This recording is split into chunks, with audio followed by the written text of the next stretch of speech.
Hoje eu vou resolver 3 questões da prova discursiva da PUC-Rio, sendo 2 desse ano e uma do ano passado. Essa primeira aqui é da prova desse ano, e antes de ver a resolução dessa questão, caso você não tenha assistido ainda o meu outro vídeo sobre questões com módulos, eu acho melhor você assistir aquele vídeo primeiro, porque isso aqui vai ser mais uma continuação, mais um exemplo que poderia já ter estado naquele outro vídeo, se não fosse tão novo, né? Acabou de acontecer essa prova. As outras 2 questões que eu vou resolver mais tarde não vão ser sobre módulo, mas o que tem em comum com todas as 3 resoluções que eu vou fazer para você é que desenhar sempre ajuda. E eu acho que muitos alunos têm uma resistência a fazer desenho, porque parece que não é muito preciso, né? Não é uma conta, não é uma manipulação algébrica, mas eu tenho que insistir muito com vocês. Matemática também se faz com os olhos, e para essas questões que a gente vai fazer hoje, você vai ver que vai facilitar bastante entender o que está acontecendo.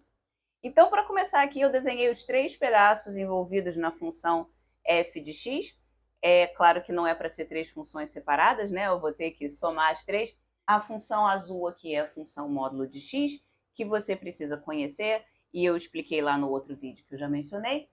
A função verde é uma translação horizontal para a esquerda, com x mais 2, e a vermelha é para a direita, com x menos 2. E esse tipo de coisa, como translação horizontal e todas as outras transformações gráficas que você pode fazer no gráfico de uma função, conhecer isso é muito importante para esse tipo de estratégia de desenhar para resolver questão, tá? Então, em particular, essa coisa de a translação horizontal funcionar ao contrário, quando eu somo 2, ela anda para a esquerda, e quando eu subtraio 2, ela anda para a direita, isso não vai fazer a menor diferença nessa questão, porque eu tenho as duas juntas, né? Se você se confundisse, só ia trocar o nome de uma pela outra. Mas, enfim, só para apontar para você que esse fato de que as transformações horizontais funcionam de uma forma contraintuitiva também é assunto de um outro vídeo recente meu, se você quiser, vai lá dar uma olhada. Bom, e agora eu vou querer juntar isso aqui tudo para desenhar a minha função f de x, mas antes de tudo, gente, para resolver a letra A não precisa de nada disso não, tá? A letra A é só f de 0, você bota 0 aqui, 0 aqui, 0 aqui, 2 mais 0 mais 2 é 4. Então, colocar esse 4 aqui no eixo vertical já é um começo do esboço do gráfico, né? E agora eu vou somar as 3 partes. Vou pensar em cada um desses pedaços aqui que eu dividi com essas linhas pontilhadas, tá? Porque parece ser onde coisas interessantes estão acontecendo. Olha, aqui está acontecendo uma coisa interessante, que é onde a vermelha troca de direção. Aqui não vai fazer tanta diferença assim, mas é uma coisa interessante onde uma se encontra com a outra, né? E soma gráfica de 2 funções também é um negócio que eu gosto muito nessa linha de transformações gráficas, embora não seja exatamente uma transformação de um gráfico de uma função, mas é a soma entre mais de uma função. E eu já falei sobre isso também em outro vídeo, aparentemente sobre funções trigonométricas, mas não é só sobre isso, tem exemplos lá dentro que não são trigonométricos também. Mas nesse caso aqui, de questão de módulo, essa coisa da soma gráfica se torna particularmente simples, porque você está somando vários elementos e todos eles são retas, tá? Então a soma de uma função afim mais outra função afim também é uma função afim. Ou seja, a única coisa que você precisa é marcar alguns pontos interessantes, por isso que eu marquei esses pedaços interessantes aqui, e daí você liga os pontos por segmentos de reta, tá? Porque é tudo função afim. Ou seja, nessa primeira vertical aqui, por exemplo, se aqui era o 4, porque era o 2 mais o 2, e esse ponto de interseção aqui no meio vai ser o ponto 1, 1. Então aqui vamos somar as 3 funções. É 1 mais 1 mais 3. E como é que eu sei que ali é 3? Como é que eu tenho essa certeza? É só porque está aparecendo no desenho? Bom, um pouco é, mas assim, também eu sei que é verdade porque todas essas retas que eu desenhei aqui, cada uma de uma cor, mas todas elas têm inclinação igual a 1 ou menos 1, porque veio de coisas que não tinham nenhum outro número multiplicando o x ali, né? Então, todos os coeficientes angulares dessas retas crescentes são 1, daquelas retas decrescentes são todos menos 1, e isso torna fácil visualizar o valor da função em cada um desses pontos que eu estou interessada. Então, aqui, 1 mais 1 mais 3 vai dar 5. Aqui nesse outro ponto, 0 mais 2 mais 4 é 6. Por isso que eu tinha mencionado que esse ponto no meio do caminho aqui nem ia fazer diferença, né, gente? Porque só vai mudar a inclinação da função soma que a gente está desenhando quando uma das três mudar de direção, tipo aqui no 2, o que a vermelha está fazendo. Aqui, apesar de o ponto parecer interessante por ser a interseção de duas delas, ninguém está mudando de direção ali. Então, ó, 4, 5, 6 bonitinho ali é só um segmento de reta só, tá? Mas depois desse ponto, todas as três estão crescentes. Aqui você tinha duas crescentes com inclinação 1 cada uma e uma decrescente com inclinação menos 1, então no total a soma das três ficou com inclinação 1 mais 1 menos 1, que é 1, e por isso que ficou desse jeito aqui. Agora, depois desse ponto, são três com inclinação 1 positivo. Então, a inclinação da reta que vai sair daqui é 3. E se você quisesse pensar de outra forma, sem ser pela inclinação da reta, se você quisesse marcar outro ponto ali para ligar os pontos, é só você chegar mais um para a direita, quem estava no 2 passou para o 3, e avaliar cada uma dessas três cores aqui no número 3, tá? Vai ficar 1 mais 3 mais 5, que é 9. Ou seja, você passou do ponto 2, 6 para o ponto 3, 9, sendo uma reta com inclinação igual a 3, né? E daqui para a direita não vai acontecer mais nada de diferente, vai só continuar subindo com essa mesma inclinação. Do lado de lá, vai acontecer a mesma coisa, só que simetricamente. Olha só, é tudo simétrico aqui. Lá eu tenho duas decrescentes com menos 1, uma crescente com 1, então vai ficar decrescente com inclinação igual a menos 1 ali. E ainda mais à esquerda daquilo vai ser uma reta decrescente com inclinação menos 3, porque eu estou somando três partes, cada uma com inclinação menos 1. Marquei o ponto menos 3 e 9 ali. Aí você vê, o que a letra B da questão está perguntando? Ela está perguntando exatamente quando que f de x igual a 9. A gente já sabe a resposta disso. É quando x igual a 3, x igual a menos 3. Agora só falta fazer a letra C, que é ver os pontos de interseção entre a nossa função f de x e essa outra função x ao quadrado sobre 2, que é uma parábola. X ao quadrado sobre 2 é uma parábola com o vértice ali no ponto 0, 0, exatamente igual à original x ao quadrado, né? Porque não houve translação nenhuma, nem para um lado, nem para cima. A única coisa que aconteceu é que ela dividiu por 2, então ela tem o vértice aqui embaixo, ela vai estar um pouco mais achatada do que a parábola mais tradicional, que é y igual a x ao quadrado, né? E é importante mencionar que ela também vai ter essa simetria em torno aqui do eixo y, exatamente igual a nossa função f também tem, tá legal? Então basta a gente encontrar soluções de um lado, a gente sabe que vai estar acontecendo a mesma coisa do outro lado por causa da simetria. E aí vamos marcar uns pontos quaisquer aqui para ver o que está acontecendo com essa parábola, né? Por exemplo, quando x é igual a 2, 2 ao quadrado sobre 2 dá 2. E quando x é 3? Bom, x ao quadrado seria 9, mas é x ao quadrado sobre 2, então 4,5. Com isso agora já dá para ligar os pontos, porque o que esse desenho está nos trazendo de importante não é exatamente onde que a solução está, tanto que eu nem cheguei a desenhar a parábola subindo o suficiente para cruzar com a função f, né? O importante que o desenho está trazendo para nós é em qual dos pedaços dessa função modular essa interseção vai estar acontecendo. E aqui está bem claro que vai ser no último pedaço, onde todos os três módulos já estão positivos, todas as três funções que eu tinha desenhado aqui antes já estão crescentes, e é isso que vai tirar a questão de um problema de módulo para um problema muito mais tradicional de resolver uma equação quadrática. Porque o problema da função modular é que ela sempre é composta de vários pedacinhos afim. E o problema, quando você está procurando a interseção disso com uma outra coisa, é que cada pedacinho desse é uma função afim diferente, né? Então, o problema é esse, é você não saber exatamente com o que você está tentando igualar a sua outra coisa. Mas agora, tendo passado por esse desenho, a gente já sabe. A gente está querendo igualar com essa função afim aqui, que por estar nessa última parte da função modular, já tem todos os módulos positivos, então é só somar isso tudo aqui. O menos 2 vai cancelar com o mais 2, a gente está falando da função 3x. Agora, resolver isso aqui deveria ser fácil. Vamos multiplicar os dois lados por 2. Ah, que vontade que dá de dividir os dois lados por x. Mas eu não posso dividir por zero, né? Então, x igual a zero seria uma das soluções e a outra é o que acontece quando eu divido os dois lados por x. Repara que x igual a zero seria uma das interseções da parábola com a reta 3x se a reta 3x estivesse sendo usada em todo o seu domínio. Olha, seria aquela interseção ali. Mas a gente ainda tem que lembrar que a gente está trabalhando num problema modular e que eu não estou interessada naquele pedaço da reta 3x. Eu só estou interessada na reta 3x a partir do x igual a 2. Então, essa solução não me interessa, essa sim.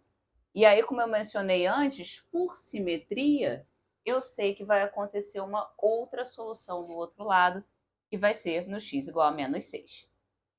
Essa aqui é a segunda questão que eu quero resolver hoje, ainda dessa mesma prova que é desse ano, tá? Vestibular 2024. Essa questão fala sobre essa função aqui, que é a função y igual a 1 sobre x. Já falei sobre essa função também em diversos vídeos. Você pode ver, por exemplo, no meu vídeo sobre domínio de funções. Eu uso ela para falar sobre as restrições de divisão por zero. Já falei sobre essa função também num vídeo sobre funções racionais. Esse daqui é o primeiro exemplo de uma função racional. Se você fizer transformações gráficas, você chega em outros exemplos mais interessantes, né? E como sempre, vou resolver uma questão desenhando. O meu desenho não precisa ter uma grande quantidade de precisão, não, tá bom? Ele é mais um rascunho para me ajudar a pensar. Normalmente eu não marcaria nem ponto nenhum. O único motivo pelo qual eu estou ressaltando aquele ponto ali e esse ponto aqui, que seriam o ponto 1, 1 e o ponto menos 1, menos 1, é porque a questão fala do ponto 1 e menos 3, né? Então tem o 1 ali também, eu acho que eu vou querer alinhar um ponto com o outro. Então tá lá o ponto P. E essa questão é sobre retas que passam por esse ponto, com diversas inclinações. Ele chega a escrever a equação da reta, mas eu acho que eu quero mais prestar atenção no fato de que eu sei que a reta passa pelo ponto e no fato de que a notação RM me indica a inclinação da reta, tá? Esse mesmo M aqui, esse mesmo M aqui. Então, as questões A e B falam sobre o R0 e o R-1, sendo o R0 uma reta horizontal, que eu desenhei de verde aqui, com inclinação igual a zero, ou seja, essa é a reta y igual a menos 3, né? E a reta azul é a reta R-1, que também passa pelo ponto P e tem inclinação igual a menos 1. E agora, para o lado de cá, eu vou querer ser cuidadosa, porque a questão é justamente sobre os pontos de interseção entre essa reta e essa função vermelha aqui. Então, deixa eu pensar um pouquinho sobre o que vai acontecer. Olha só, aqui do menos 1 até o 1, eu tenho uma distância de 2. E, por coincidência, aqui do menos 3 até o menos 1, eu também tenho uma distância de 2. Ou seja, como essa reta tem inclinação menos 1, ela passa bem nessa diagonal de 45 graus mesmo, né? A reta vai passar tangenciando a função vermelha ali. E aí eu marquei mais alguns pontos aqui para a gente se orientar. Ó, aqui era o menos 3 e o menos 1, aqui é o menos 2, aqui é outro menos 2. Essa aqui é o mesmo tipo de reta que a gente estava olhando na outra questão, né, gente? É uma reta com inclinação igual a menos 1. Bom, enfim, já dá para responder a letra A e a letra B, né? Pontos de interseção com a R0, que é a reta verde, é esse ponto aqui. Como a reta verde se chama y igual a menos 3, eu já sei que a coordenada y é menos 3. E como a função vermelha é 1 sobre x, eu sei que aqui tem que ser 1 sobre menos 3, que eu vou chamar de menos 1/3. Já o ponto de interseção com a R menos 1 ficou sendo aquele ponto de tangência ali, né, que é justamente o ponto especial que eu tinha marcado inicialmente, que é o ponto menos 1, menos 1. E agora na letra C, ele não vai mais querer que eu encontre coordenadas dos pontos de interseção, mas sim que eu diga para ele só quantos pontos de interseção tem, dependendo do valor de m. Ele usa uma frase que é divida em casos se for necessário. Gente, sempre que ele falar isso, vai ser necessário, tá? Por que ele falaria isso se não fosse necessário dividir em casos, certo? Então, vamos pensar aqui.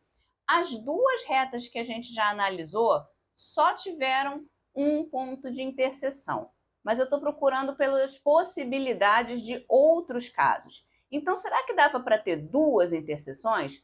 Como que eu posso fazer uma reta passando por esse ponto, ter duas interseções com a função vermelha? Pode ser assim, por exemplo, olha, a R1 que eu desenhei de laranja agora, ela tem uma interseção do lado de lá, tem outra interseção do lado de cá. Será que dava para fazer 3? 3 não dá, né? Porque se eu fosse pegar duas no mesmo lado da hipérbole, eu ia estar descendo. E aí eu não ia subir para encontrar com a outra hipérbole. Então dá para fazer 2, dá para fazer 1. Será que dá para fazer uma que não tem interseção nenhuma? Dá sim, ó. Eu fiz aqui como exemplo a R menos 3, que passa pelo ponto 0, 0 ali, né? Sei que a inclinação dela é menos 3 porque fui 1 para a direita e 3 para baixo, certo? Fiz esse exemplo só porque é bonitinho passar pelo zero, mas é claro que tem jogo aqui. Se ela fosse um pouco mais assim ou um pouco mais assim, ela ia continuar não tendo nenhuma interseção com a função vermelha. Então, o esquema é basicamente esse. A gente tem que agora se organizar nesses casos que ele quer que a gente divida o m, para quais intervalos de m eu vou ter 0, 1 ou 2 interseções. E aí eu acho legal você agir de uma forma sistemática. Vamos começar de R lá no menos infinito e ir subindo para ver quando que acontece alguma mudança. E aí a gente vai analisando todos os casos assim da esquerda para a direita sistematicamente. Então o primeiro caso que eu quero analisar é esse aqui, tá? É a inclinação m sendo um número negativo muito grande, começando de menos infinito. Dentre todos os exemplos que eu desenhei aqui, o mais parecido é o roxo, só que não começa aqui, né? A gente falou que ia começar com a inclinação de menos infinito e crescendo, então eu não posso começar no menos 3. Menos infinito seria uma reta vertical, como essa laranja daqui, que só tem uma interseção. Mas essa reta daqui ela não conta, tá? Porque menos infinito não pode ser a inclinação de uma reta do jeito que a gente quer. Então ela tem que ser um pouquinho menos inclinada do que essa laranja. E se ela for um pouquinho menos inclinada, ela vai continuar tendo uma interseção mais ou menos por aqui, só que ao contrário da reta vertical, ela tem uma outra interseção, vai ter uma segunda interseção mais lá para cima. Por quê?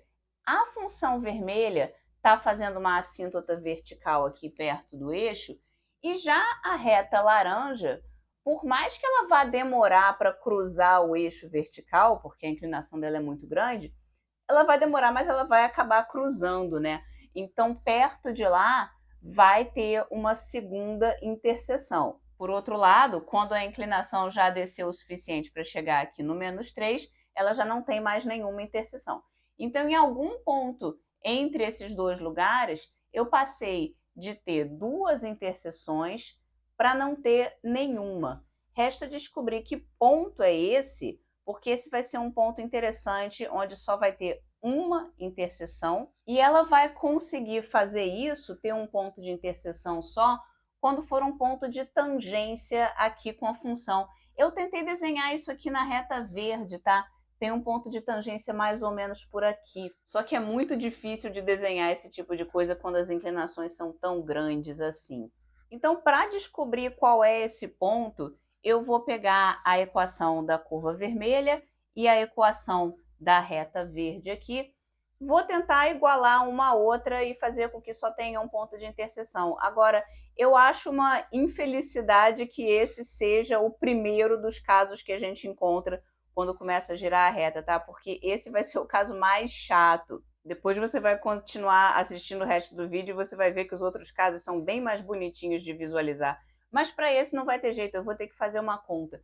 Então, é a função igual à reta e essa equação só pode ter uma solução. Eu preciso descobrir o valor de m para que isso aqui só tenha uma solução. dei uma reorganizada na equação aqui, tá? Só fazendo passos relativamente óbvios, como, por exemplo, multiplicar os dois lados por x para se livrar dessa fração, fazer uma distributiva aqui, jogar tudo para o mesmo lado para ficar igual a zero. E agora eu tenho uma equação quadrática com esses valores aqui de a, b e c. E, de certa forma, é bom que isso tenha virado uma equação quadrática, porque esse é exatamente o tipo de objeto sobre o qual eu sei dizer coisas do tipo só tem uma solução, né? Ou tem duas soluções, ou não tem solução. É aquela coisa do discriminante. O discriminante da quadrática tem que ser igual a zero para ter uma solução só. E discriminante é b ao quadrado menos 4ac. Então, eu peguei o a, o b e o c e substituí aqui para fazer isso. Então, eu estava procurando desde o início o valor de m, que ia fazer aquilo só ter uma solução. Fiz essa manipulação toda e descubro que para encontrar o valor de m que faz isso, eu tenho que resolver esta outra equação aqui, que também é quadrática. Então, eu vou fazer isso aqui para a gente encontrar o número que a gente está precisando para seguir com o exercício, tá, pessoal? Mas antes eu quero comentar que agora que eu fiz essa conta e falei sobre o discriminante, bom, vão sair dois valores de m aqui, né? Que vão ser dois valores para os quais a minha reta só tem uma interseção. Eu poderia perguntar também onde que delta é maior do que zero para ter duas interseções, onde que delta é menor do que zero para não ter nenhuma interseção. Ou seja, é uma forma de resolver a questão que é totalmente cega, não precisa desenhar nada. E eu acho isso bastante frustrante de ter que mostrar para vocês como primeiro caso da minha conta, quando o que eu estava tentando te convencer é justamente que é para você desenhar numa questão desse tipo, né? O que eu posso dizer é que, pelo menos, se você errasse esse caso ou não tivesse essa sacada, não fizesse essa conta, pelo menos dava para descobrir todos os outros casos desenhando, tá? Sem fazer nenhum tipo de conta. E aí você vai ver que são muitos casos, então você ia perder uma pequena parte da questão se você não fizesse isso. Mas dito isso, vamos passar essa equação aqui para cima para dar espaço e vamos resolver ela. Fiz a distributiva ali no quadrado, agora eu vou juntar os termos de 6m e 4m. Poderia ter usado a fórmula quadrática para resolver isso aqui, tá? Mas era um caso fácil de fatoração, então eu fiz assim. M igual a menos 1 ou M igual a menos 9. No caso, esse aqui é o que a gente está procurando, porque ele é o primeiro que aparece, né? Quando eu venho vindo de menos infinito. Então tá, menos 9. Vamos continuar fazendo os outros casos a partir do desenho. Continua não tendo nenhuma interseção, nenhuma interseção, nenhuma interseção. Qual é a primeira reta que vai ter uma interseção se eu estou girando para o lado de cá? É justamente essa reta azul aqui. Porque quando ela encosta na função pela primeira vez, ela passa a ter uma interseção, que foi aquele caso que a gente analisou do R-1. Mas esse caso ele dura muito pouco, é só quando m é igual a menos 1 mesmo, porque está encostando, tá? Se a reta girar um pouquinho mais, ela já vai ter duas interseções, como essa azul escura aqui, por exemplo, tá? Então agora eu já sei que quando m passou de 1, ela passa a ter duas interseções, agora eu só preciso saber até quando, né? Quando que ela vai deixar de ter duas. Então imagina aqui que a gente está nessa reta, tem duas interseções, a gente continua girando, gradualmente aumentando a inclinação da reta, ó. Ela continua tendo duas interseções, né? Uma está aqui pertinho e a outra está cada vez mais longe, mas não importa que está longe, ela existe, ela está indo para longe porque isso aqui é infinito, né? Ela só vai realmente deixar de ter duas interseções quando ela ficar horizontal, que é a reta verde, porque aí ela tem uma interseção só aqui. Seguindo aqui na sequência de como eu estou escrevendo a minha resposta, eu imagino que seja só no m igual a zero mesmo, que só vai ter uma interseção. Eu acho que quando passou um pouquinho de zero, já vai estar num outro caso. Vamos voltar para o desenho e ver o que acontece. Olha, saí da reta verde horizontal e girei um pouquinho mais para ficar com uma inclinação positiva. Aqui eu estou desenhando um ângulo já razoavelmente grande, mas não vai fazer diferença, tá, gente? É por isso que é logo depois que passou do zero, eu continuo tendo uma interseção aqui, que é perto da outra que eu tinha, mas no momento que eu levantei essa inclinação um pouquinho, já vai aparecer uma outra interseção lá longe, porque essa reta verde vai estar subindo e aquela função vermelha ali está se aproximando numa horizontal do zero, porque ela é uma função que tem uma assíntota, então elas vão se cruzar. Ali já tem duas interseções. Só resta saber se esse é o último caso, tá? Ou se vai ter mais um número aqui para quebrar em dois casos. Vamos acompanhar o desenho. Ó, à medida que eu vou subindo, subindo, subindo aqui, a interseção de lá, que estava longe, ela vai chegando cada vez mais perto. Aqui eu já estou com uma inclinação bem grande, tem uma interseção aqui, só que lá para baixo, muito lá embaixo, continua tendo outra, porque essa reta verde, ela não é vertical, ela não pode ser uma reta vertical para ser escrita naquele formato que estava escrito antes, né? Reta vertical é x igual a um número. Então ela não é uma reta vertical, mas a função vermelha tem uma assíntota vertical. Então elas vão se encontrar em algum momento lá embaixo. Esse é sim o último caso. Para m indo de 0 até infinito tem duas interseções. Agora, gente, eu acho essa questão maravilhosa, tá? Por vários motivos. Não só por ela ser um grande exemplo de como que matemática também se faz com os olhos, que é uma coisa que eu gosto muito de dizer. Ela também explora essa situação de você avaliar diferentes casos, né, e ver o que acontece sistematicamente a depender de um parâmetro. Gosto, inclusive, da oportunidade de usar notação de intervalo para dar minhas respostas, embora isso não seja de forma nenhuma obrigatório na questão, você sempre podia dizer menos 1 menor que m menor que 0, é outra notação para dizer a mesma coisa, né? Mas eu gosto dessa daqui. E principalmente eu gosto dessa situação de explorar a função 1 sobre x, que é uma função que tem assíntota. Ela tem assíntota horizontal e ela tem assíntota vertical. A gente não costuma olhar muito para a assíntota no ensino médio. Estou imaginando que muitos alunos talvez nem tenham ouvido essa palavra antes, mas tem muita oportunidade para a gente falar sobre isso. De novo, dá uma olhada no vídeo sobre domínio de funções, onde eu começo falando sobre ela. É super importante você entender esse tipo de coisa, tipos de comportamentos diferentes que as funções podem ter, né? Muita gente pensa que função é só função quadrática, mas muito longe disso ser verdade. Ó, essa daqui é a questão 3 do ano passado, tá?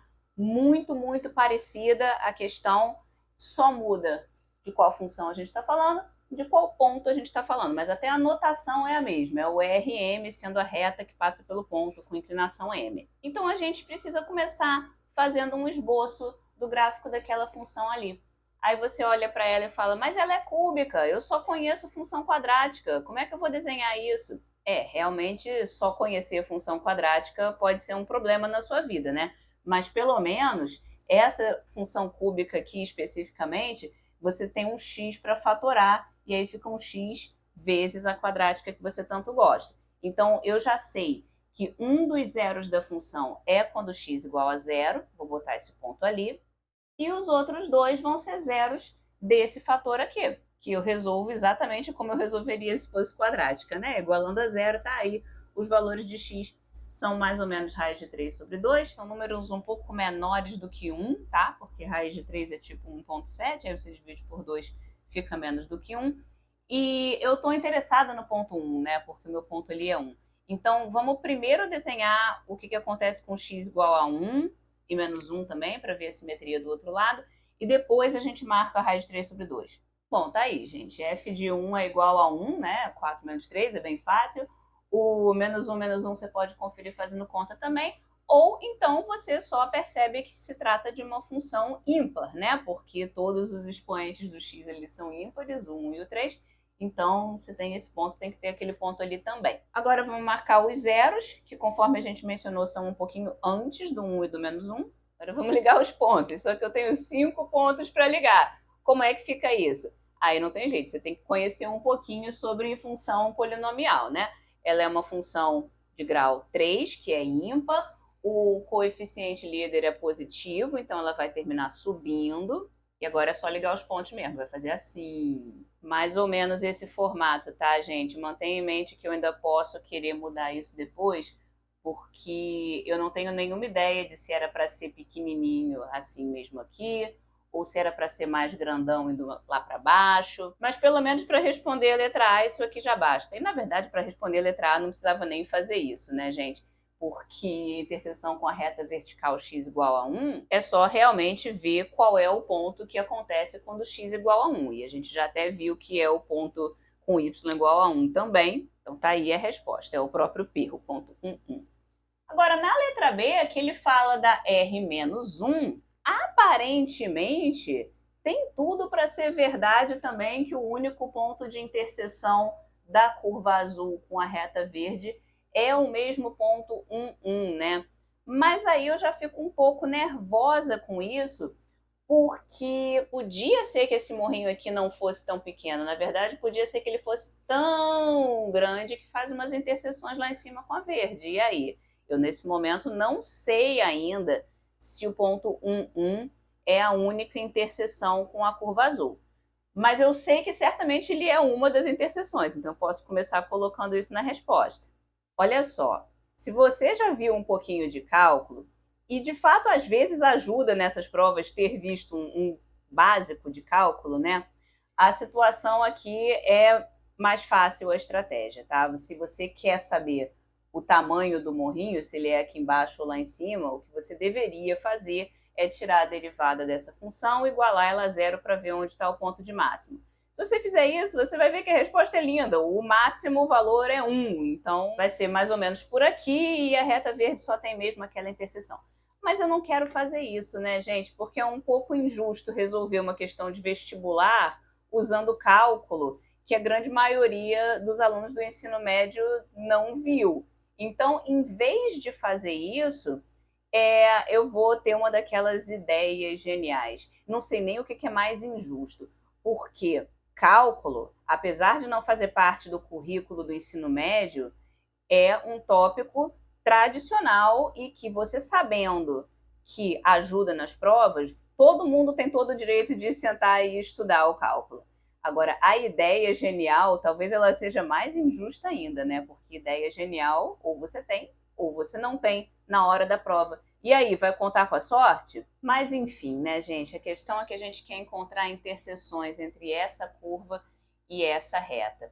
Vamos facilitar a nossa vida começando com mais um dos dois lados aqui. E agora a gente quer igualar uma à outra. O problema disso é que, no caso geral, trata-se de uma equação cúbica, coisa que a gente não sabe resolver. E esse aqui é todo o problema dessa questão.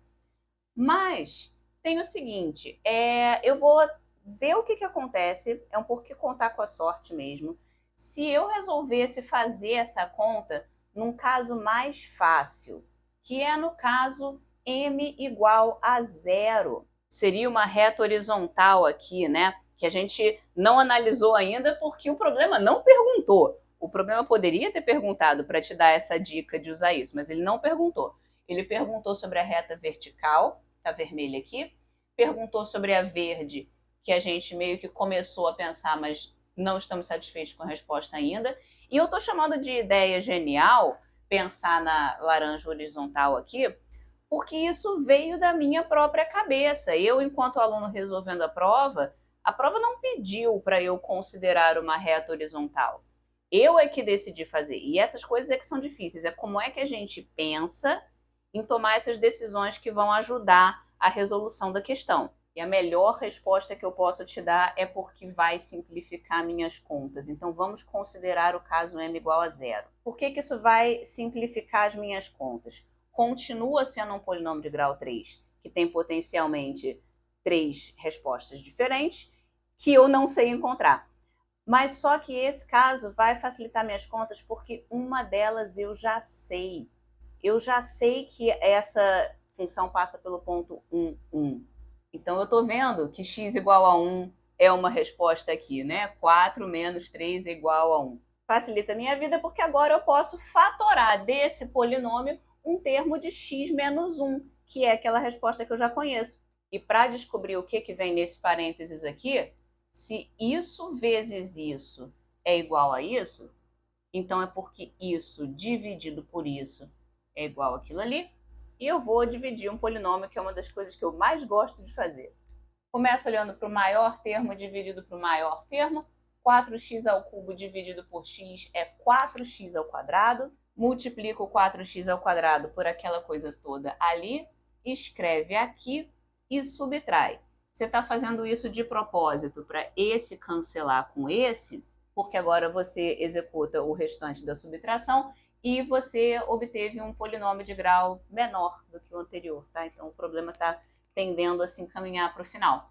Vamos fazer de novo.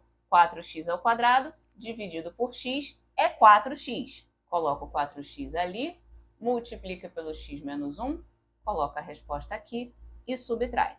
Deu x menos 1 dividido por x menos 1 é 1. Acabou a divisão, coloquei meu fator quadrático aqui. Então, de novo, o que está acontecendo aqui é que esse vezes esse é igual a esse.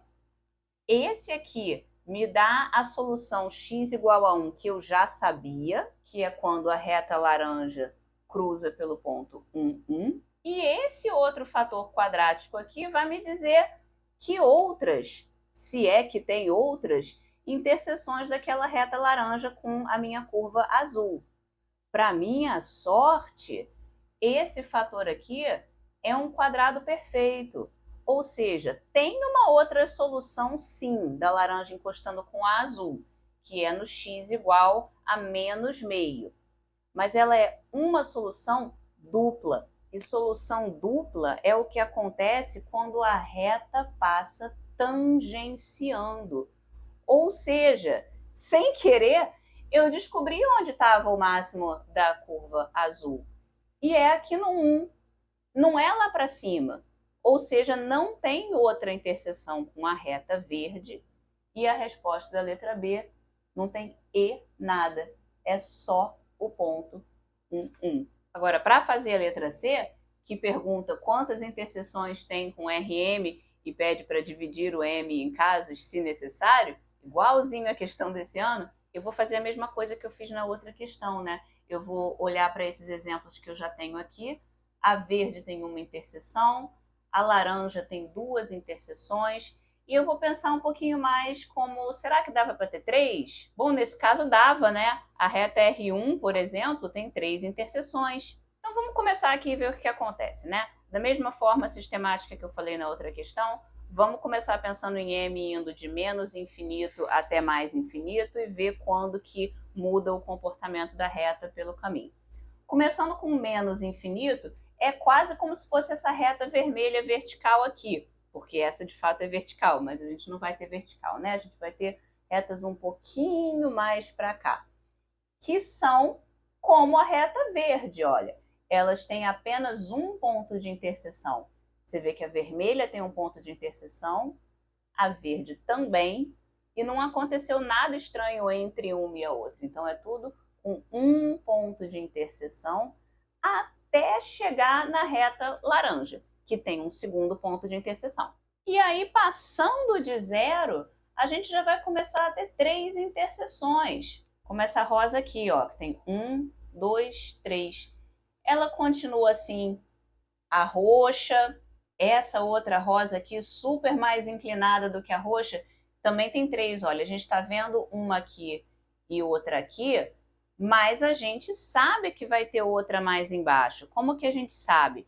Porque reta tem inclinação constante e cúbica, essa inclinação está ficando cada vez maior. Então chega uma hora que elas se encontram. Então a pergunta que está aqui no momento é até quando que tem 3 interseções, né?